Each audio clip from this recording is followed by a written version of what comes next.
సుఖాలతో సుగుణాల మెట్లపై నడిపించి కనిపించు అయ్యప్ప స్వామి.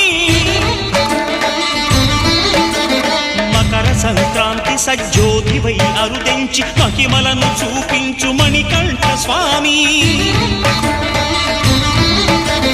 కర్మబంధము బాపు ధర్మశాస్త్ర